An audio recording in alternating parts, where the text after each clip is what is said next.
అందరికీ నమస్తే అండి. మన యావత్ రాష్ట్రం కూడా ఖచ్చితంగా తలదించుకోవాల్సిన వార్త అనమాట. తలదించుకోవాల్సిన సంఘటన. ఒక హీరోయిన్, ముంబైకి చెందిన ఒక హీరోయిన్, అక్కడ తనకు ఒక పారిశ్రామిక దిగ్గజానికి జరిగిన వ్యవహారంలో ఆమె అతని మీద కేసు పెట్టింది.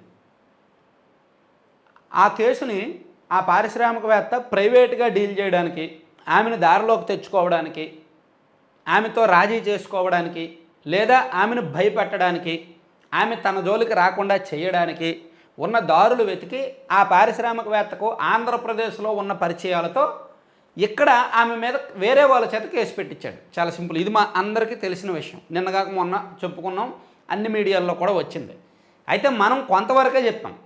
నిన్న ఆమె నేరుగా టీవీ5లో లైవ్లోకి వచ్చింది. అలాగే కొంతమంది అధికారులు కూడా ఆమెను కలిసి విచారించారు. అసలు ఏం జరిగింది ఏంటనేది నిన్న ప్రభుత్వం కూడా అలర్ట్ అయ్యి ఆమెను కలిసి ఎంక్వైరీ చేశారు. అసలు ఏం జరిగింది అప్పట్లోనే. ఆమె నోటితో ఆమె అనేక విషయాలు, సంచలన విషయాలు, బయట ప్రపంచానికి తెలియని విషయాలు చెప్పారు. ఆమెను అక్రమంగా నిర్బంధించి వేధించారంట. చాలా దారుణంగా వేధించారంట. ఇప్పుడు ఈ విద్యాసాగర్ అనే వ్యక్తి కేవలం ఫిర్యాదు చేశాడంతే అనుకున్నాం. కానీ ఫిర్యాదు చేయడమే కాదు, అతనే వేధించాడు. అతని అసభ్యకరమైన చిత్రాలు కూడా ఆమెకు పంపించాడంట. నిన్న టీవీ5 లైవ్లో కూడా ఆమె వచ్చారు.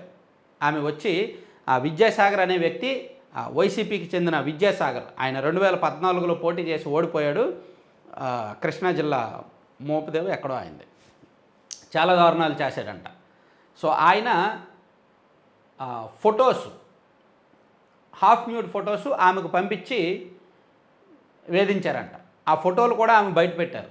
నిన్న టీవీ5 లైవ్లో ఆమె ఏడ్చుకుంటూ, అసలు ఆమె నిన్న టీవీ5లో చూస్తున్నప్పుడు ఆ వీడియోస్ చూడండి, చాలా నిజంగా కళ్ళ నీళ్ళు వస్తున్నాయి. ఆమె అసలు ఏడుపు ఆపుకోలేక దుఃఖాన్ని దాచుకోలేక ఆమె మాట్లాడారు. సో చాలా బాధ అనిపించింది అనమాట. అంటే నిన్నటి వరకు ఏమనుకున్నాం, ఆమెను అరెస్ట్ చేశారు, అక్రమ కేసు పెట్టారు, వేధించారని మాత్రమే తెలుసు. కానీ ఆ వేధింపులు ఏ రకంగా జరిగాయి అనేది ఆమె నోటితో ఆమె చెప్పారు. చిత్రహింసలు పెట్టారు. కుటుంబ సభ్యులతో మాట్లాడిన ఏపీ అధికారులు కన్నీటి పర్యంతమవుతూ వివరాలు వెల్లడి. 3 రోజులు వీటీపీఎస్ గెస్ట్ హౌస్లో నిర్బంధం. అత్యంత కర్కశంగా వ్యవహరించారు.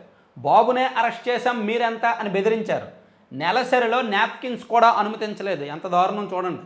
బెజవాడలో వేధింపులు జీవితాంతం మర్చిపోలేం. తెల్ల కాగితాలపై సంతకాలు చేయించుకున్నారు. కుక్కల విద్యాసాగర్ అసభ్య చిత్రాలతో వేధించారు. వృద్ధులైన తల్లిదండ్రులను అన్యాయంగా తీసుకొచ్చారు. కనీసం ఫోన్ కాల్ కూడా చేసుకోనివ్వలేదు. ఈ విద్యాసాగర్ అసభ్య చిత్రాలతో వేధించారు అని చెప్తూ ఆ అసభ్య చిత్రాలను కూడా ఆమె చూపించారు.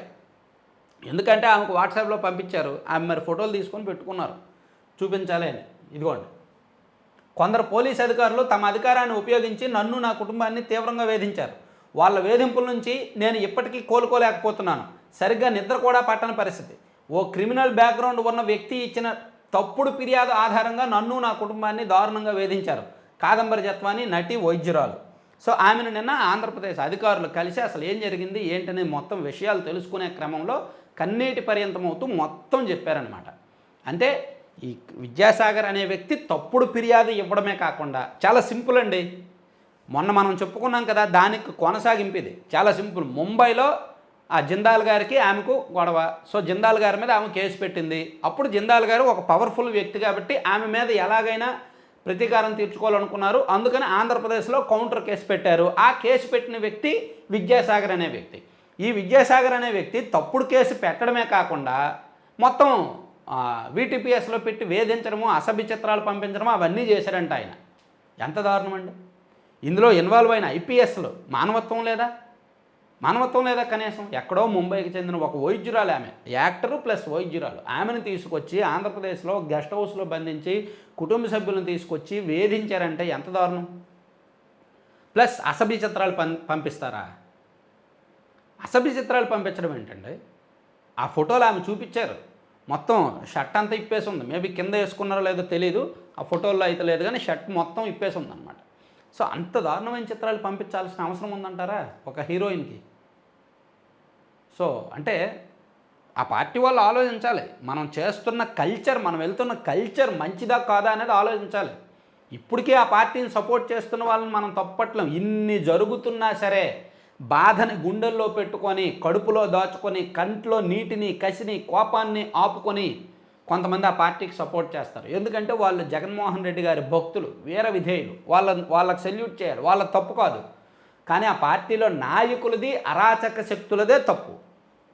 ఒక అమ్మాయిని వేధిస్తారండి, అఫ్కోర్స్ ఆమెకు జిందాల్ గారికి ఏదో ఉండొచ్చు, అక్కడ జిందాల్ గారి మీద ఆమె కేసు పెట్టవచ్చు, జిందాల్ గారు తప్పు చేసి ఉండొచ్చు, ఆమెను వేధించవచ్చు, కేసు పెట్టవచ్చు, ఏదైనా జరిగి ఉండొచ్చు కాక ఇక్కడికి తీసుకురావడం ఏంటి, వేధించడం ఏంటి, ఇక్కడ ప్రైవేట్గా సెటిల్ చేయడం ఏంటి, తెల్ల కాగితాల మీద సంతకాలు పెట్టించుకోవడం ఏంటి, ఫోటోలు పంపించడం ఏంటి, ఇప్పుకున్న ఫోటోలు, అందులో ఐపీఎస్ అధికారులు ఇన్వాల్వ్ అవ్వడం ఏంటి, ఎక్కడున్నామండి మనం, ఏం జరిగాయో, ఇంకా ఇటువంటి ఎన్ని బయటకు వస్తాయో గత 5 ఏళ్లలో జరిగినవి.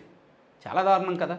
అసలు ఆంధ్రప్రదేశ్ చేసుకున్న అదృష్టం కొద్దీ బహుశా ఆ పార్టీ మళ్ళీ అధికారంలోకి రాలేదేమో. ఆంధ్రప్రదేశ్ ప్రజలు ఎక్కడో ఎప్పుడో అదృష్టం చేసుకొని ఉంటారు.